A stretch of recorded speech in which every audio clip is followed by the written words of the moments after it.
Halo semua, selamat datang kembali di channel Pi. Apa kabar semuanya? Semoga sehat selalu dan bahagia. Di video kali ini saya akan membahas alur cerita film yang berjudul Fiksi yang dirilis tahun 2008. Film ini menceritakan tentang Alisa, seorang gadis anak orang kaya yang jatuh cinta kepada lelaki seorang penulis. Tapi sebelum masuk ke cerita filmnya, jangan lupa subscribe dulu biar tak ketinggalan alur cerita film menarik lainnya. Oke, tak usah berlama-lama lagi, sambil ditemani secangkir kopi dan sepotong roti, mari kita simak alur cerita filmnya.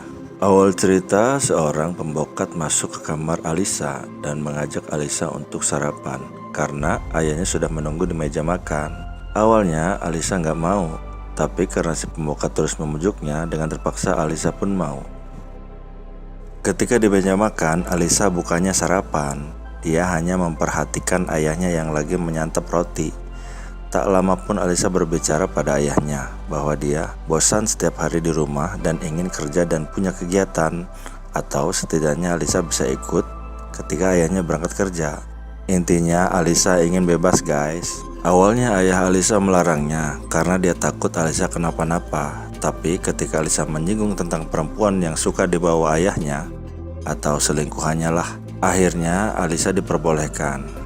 Alisa pun berangkat dengan diantarkan seorang bodyguard yang ditugaskan oleh ayahnya untuk menjaga Alisa. Dia hendak melamar ke sebuah kantor perusahaan yang berhubungan dengan gambar atau desain. Sesampainya di sana, dia memperlihatkan sebuah video animasi sebagai syarat penting untuk masuk ke perusahaan itu.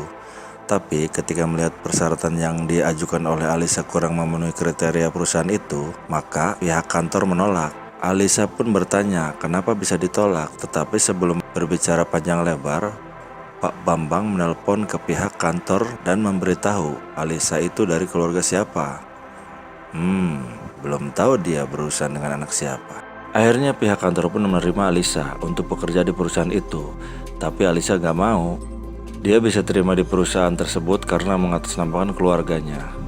Alisa pun pulang dengan perasaan kecewa terhadap ayahnya. Ketika malam tiba, Alisa bermimpi didatangi seorang perempuan hamil. Di mimpinya, perempuan hamil itu mengusap wajah Alisa sambil berjalan keluar, dan dari paha perempuan itu keluar darah bercucuran. Yang ternyata dia adalah ibunya yang sudah meninggal karena bunuh diri. Dalam mimpinya, ibunya mengambil sebuah pistol dari dalam buku dan menembakkannya ke kepalanya. Paginya, Alisa terbangun. Ketika menghirup udara segar, dia melihat keluar jendela ada seorang lelaki asing tengah membersihkan kolam. Alisa pun sepertinya langsung terpesona. Ternyata lelaki itu bernama Barry. Dia bekerja menggantikan pekerja sebelumnya yang lagi mudik. Kok masih bisa mudik ya? Kan gak boleh. Tenang guys, ini ceritanya tahun 2008. Akhirnya dia mencari tahu siapa Barry dengan diantar Pak Bambang. Kemudian dia menongkrong di sebuah warung angkringan, berharap Barry ada di situ. Hingga malam pun tiba. Dari kejauhan Barry datang. Alisa pun mengikutinya.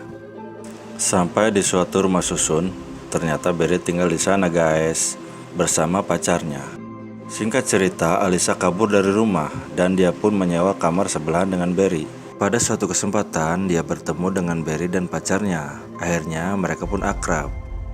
Walau terkadang Alisa sering merasa cemburu ketika Barry dan pacarnya manja-manjaan. Tak jarang Alisa sering menguping kegiatan mereka dari balik dinding kamarnya. Terkadang Alisa juga sering mendengar suara rintihan dari pacarnya Barry ketika keduanya sedang audiens. Hari berganti hari, perasaan Alisa kepada Barry semakin tak terbendung. Keakraban mereka pun semakin erat. Diam-diam, Alisa pun merasa gelisah dan berharap bisa audiens bersama Barry. Pada suatu malam, Alisa merasa sangat gelisah, bahkan sampai ke ubun-ubun. Dengan memaksa Barry agar mengoyesnya, akhirnya Barry mau. Bahkan bukan mau saja, tapi mau banget. Dasar laki-laki. Alisa makin hari semakin ketagihan untuk beroyes dengan Barry. Di mana ada kesempatan, di saat itulah Alisa dan Barry beroyes. Alisa pun semakin tak menyukai keberadaan pacar Barry, karena yang ada di pikirannya Barry hanyalah milik Alisa seorang. Maka dari itu, Alisa berniat menyingkirkan pacarnya Barry. Kemudian dia menemui pacarnya Barry dengan alasan Alisa ingin ngobrol sesuatu dan sangat penting. Alisa pun mengajak pacarnya Barry masuk ke sebuah gudang kosong. Sampai di dalam gudang, Alisa memukul kepala pacarnya Barry dengan balok kayu hingga pacarnya Barry tak sadarkan diri.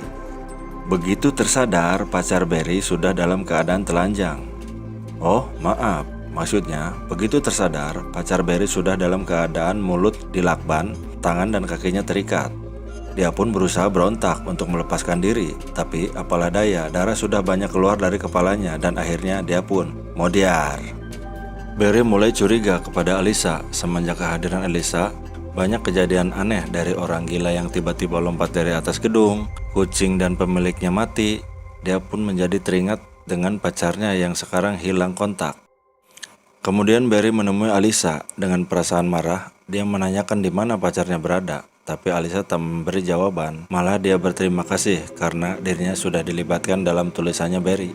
Barry pun keluar kamar untuk mencari pacarnya karena dia sudah menduga bahwa ada apa-apa dengan pacarnya. Dan benar saja, dia menemukan pacarnya berada di gudang kosong, sudah dalam keadaan mulut dilakban, tangan dan kakinya terikat, dan sudah tidak berdaya. Dia pun memanggil orang-orang untuk membantunya. Sementara Alisa hanya bisa melamun sambil matanya berkaca-kaca. Dia berjalan pelan menuju balkon dan dia pun melompat dari lantai atas rumah susun. Bagi yang ingin tahu cerita lengkapnya, kalian bisa beli DVD-nya atau nonton di platform-platform kesayangan Anda. Bye-bye.